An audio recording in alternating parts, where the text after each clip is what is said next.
জায়গায় যাবেন। ধরেন সামনে এই কয়েকদিন পর 25শে ডিসেম্বর আসবে, হ্যাঁ, ক্রিসমাস ডে। আপনি চিন্তা করতে পারেন, আমরা আমাদের ঘরের সন্তানরা হয়তো ক্রিসমাস ডে কেউ কেউ পালন করে, আবার কেউ কেউ করে না। যদি কেউ না করে, সে হয়তো কোনো বন্ধু তাকে হ্যাপি ক্রিসমাস ডে পাঠিয়েছে, সেও বলে দিল সেম টু ইউ, বা হ্যাপি ক্রিসমাস ডে সেও বলল। এর অর্থ কি জানেন? ক্রিসমাস ডে কি করা হয়? অর্থাৎ যে ঈসা ইবনে মারিয়ামকে ইবনুল রব, অর্থাৎ রবের পুত্র। তারা মনে করে যে ঈসা হচ্ছে কার পুত্র? রবের পুত্র, আল্লাহর পুত্র। আর তার মানে আপনি যখন এইটা শুভেচ্ছা জানাচ্ছেন কাউকে, তার মানে আপনি এইটাকে সমর্থন জানাচ্ছেন, আপনি স্বীকৃতি দিচ্ছেন। আর একটা জিনিস ভালো করে মনে রাখবেন, যে এই যে রবের পুত্র বলছি আমরা, এইটা কত বড় ভয়ঙ্কর একটা কথা জানেন?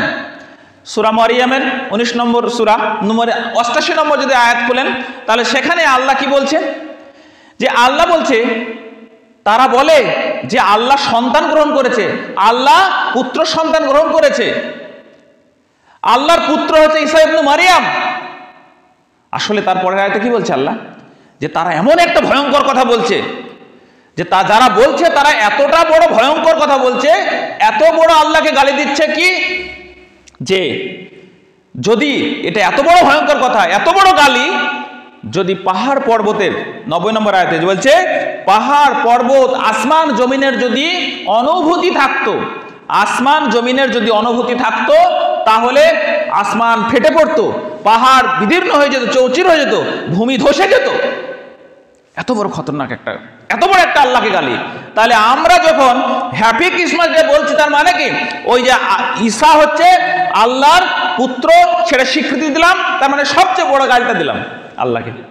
আমাদের মা বোনকে যদি কেউ গালি দেয়, কেমন রাগ হবে? মা বোনকে যদি গালি দেয়, তা আমরা তাকে মারতে যাই, কিন্তু সব থেকে ভালোবাসা কাকে ভালোবাসতে হবে? আল্লাহকে, আল্লাহ রসুলকে। তাহলে আল্লাহকে গালি দিলাম সব থেকে বেশি, অথচ আমাদের মনের ভেতরে কোনো প্রতিক্রিয়া হলো না, বরং সেটাকে সমর্থন জানালাম।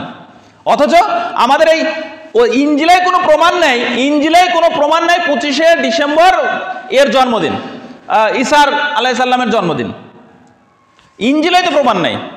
এই নিয়ে বিতর্ক আছে। তার কারণ হচ্ছে, আপনি রাশিয়ায় যান, ইউক্রেনে যান, বেলারুশ যান, আপনার লাতভিয়া, লিথুভিয়া, ইস্তোনিয়া, এই দেশগুলোতে 7ই জানুয়ারি ওখানে আপনার ক্রিসমাস ডে পালন করা হয়।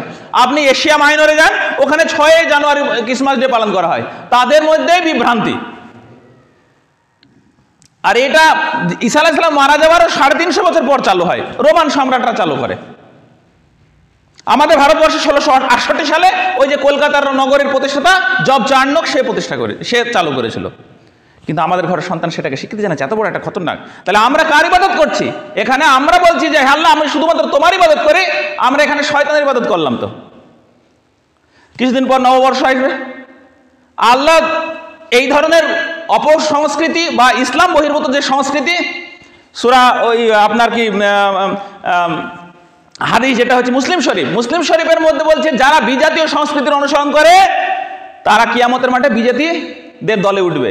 তাহলে আপনি কিছুদিন পর, ইসলামের কালচার নয় যে নববর্ষ পালন করা, কিছুদিন পর নববর্ষ আসবে, আপনার হ্যাপি নিউ ইয়ার আমাদের ঘরের সন্তানরা করবে, পিকনিক করবে, বিভিন্নভাবে পালন করবে, 31st নাইট পালন করবে। কার ইবাদত করছি? শয়তানের ইবাদত করছি। সুদ